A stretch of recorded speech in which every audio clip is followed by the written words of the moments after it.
السلام علیکم ناظرین، میں ہوں کنول فیس آف پاکستان کے ساتھ. آج ہم موجود ہیں ایڈیشنل سیشن جج ریٹائرڈ مسعود ہاشمی صاحب کے ساتھ. ان سے ہم جانتے ہیں قادیانوں کے خلاف جو فیصلہ دیا گیا تھا، عالمی فیصلہ دیا گیا تھا، جج محمد اکبر خان صاحب نے وہ فیصلہ سنایا تھا، تو ان کے نواسے ہیں یہ. ان سے ہم ساری تفصیل جانتے ہیں، یہ سارا واقعہ کس طرح سے پیش آیا، یہ فتنہ کس طرح سے اٹھا اور کس طرح سے اس کی شروعات ہوئی.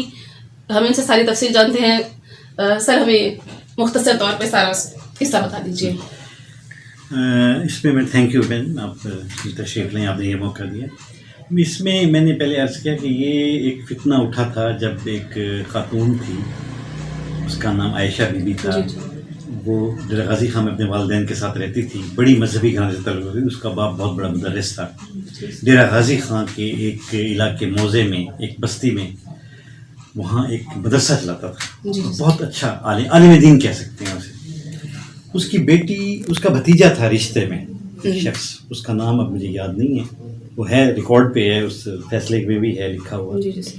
اس کے ساتھ اس کا نکاح بچپن میں کر دیا گیا، جیسے ہمارے اس طرح کی ماحول میں بچپن میں نکاح ہو جاتا ہے، کر دیا گیا. وہ بھی نابالغ تھی بچی.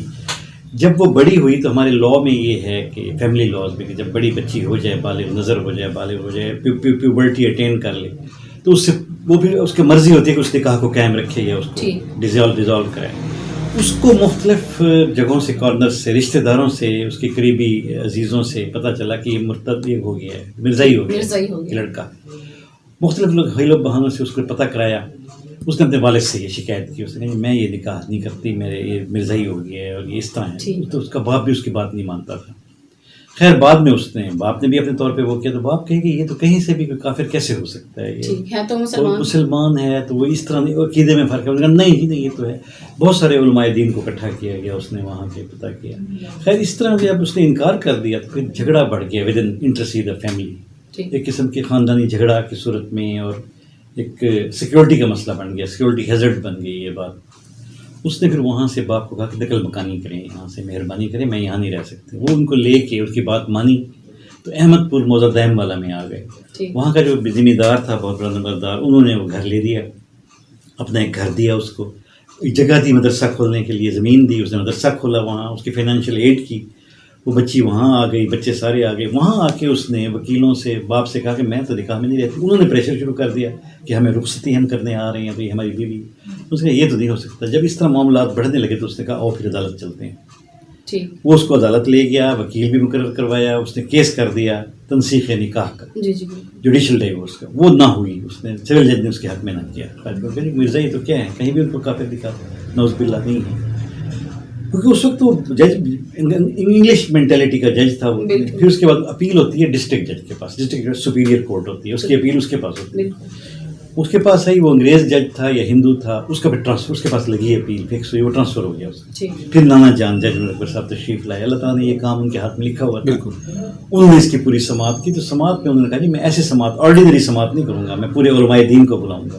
تو انہوں نے مرزائی عالم دین بھی بلائے، ان کے بھی بلائے مسلمانوں کے، جس میں مولانا انور شاہ کشمیری صاحب سر فہرست تھے، مولانا غلام احمد گھوٹوی صاحب تھے، یہ سارے اور علماء دین. انہوں نے پوری بحث دونوں طرف سے سنی. اس دوران کئی روحانی واقعات بھی ہوئے. تو حضرت انور شاہ کشمیری صاحب دیوبند سے تشریف لاتے تھے، فارغ دیوبند تھے، بہت بڑے عالم دین تھے. القصہ وہ جب فیصلے کے بعد آ گئی بات تو پھر جج صاحب نے فیصلہ اناؤنس کر دیا. اس سے پہلے اتنا پریشر تھا انگریز کا. پھر آفرز آنی شروع ہو گئی. ان کو کہا گیا کہ انٹرنیشنل کورٹ آف جسٹس کا آپ کو برطانیہ کا جج بناتے ہیں، سینٹرل بنتا برطانیہ. نانا جان کو جج اکبر صاحب، انہوں نے انکار کر دیا، بڑے غصے سے انکار کیا. پھر ان کو کہا گیا کہ آپ کو دہلی میں جج بناتے ہیں، سینٹرل جج، چیف کورٹ کا ڈائریکٹ جج بناتے ہیں. نہیں، میں نے قانون کے فیصلہ، مجھے اللہ میاں بنائے گا جب بھی بنائے گا. آپ نے یہ فیصلہ دے دیا جو انگریز حکومت کے لیے بہت بڑا دھچکا تھا، اور مسلمان قادیانیوں کے لیے، کفار کے لیے تو بہت زیادہ یہ ہے. پھر اس کے بعد جناب جب یہ ہو گیا تو کسی کو بھی جرت نہ ہوئی. اتنا ڈیلیبریٹ فیصلہ تھا، اتنا ہی مفصل اور جسے کہنا چاہیے آرگومنٹیٹیو، اور اتنا کمپلیٹ ججمنٹ تھی اس میں اسلامی جرت نہیں ہوئی کسی کو اس کے خلاف اپیل سننے کی. اپیل کی نہیں گئی، فائنلٹی. تھوڑا سا نواب صاحب کا بھی حوالہ دے دیجیے، کس طرح سے وہ نواب صاحب بھی کیونکہ برٹش امپائر کے انڈر تو تھے، ان کے اوپر بڑا پریشر تھا، لیکن وہ دل سے ایک مسلمان انسان تھے پکے، اور بہت ہی باکردار انسان تھے. وہ بھی جج صاحب کے پاس بھیس بدل کر آ گئے. کہتے رہتے تھے جج صاحب کو، ان کو ملے. اندر پیغام بھجوایا جو عام آدمی ہے کوئی ملنا چاہتا ہے کون ہے سائل ان کا نہیں جی جیسا باہر ہیں جی جیسے سب آگے دانا جج محمد اکبر صاحب باہر ہے دانا جان تو انہوں نے اپنے آپ کو آئیڈینٹیفائی کرایا کہ میں نواب ہوں بالکل تو آپ کو بڑا گریہ طاری ہوا آپ بڑے روئے ان کے جج محمد اکبر جو فیصلہ کرنا چاہتے ہو کرو اسلام تاریخ اور حدیث اور اس کی قرآن کی روشنی میں سبحان اللہ. میں تو برٹش امپائر ہے میرے اوپر سر پہ میں ان کو خوش کرتا رہوں باتیں ایسے کہ تمہیں خوش کر تمہیں کہہ دیتا رہوں تم اس پہ نہ آؤ ماشاء آپ نے کہا بیٹھے کہ نہیں جاتا میں جا رہا ہوں آپ تشریف چلے گئے واپس اللہ اس طرح یہ فیصلہ ہوا اور آج جو مشعل راہ ہے بہت ماشاء اللہ سر بہت بہت شکریہ سر بہت شکریہ آپ کا بھی شکریہ بہت بہت شکریہ سر تھینک یو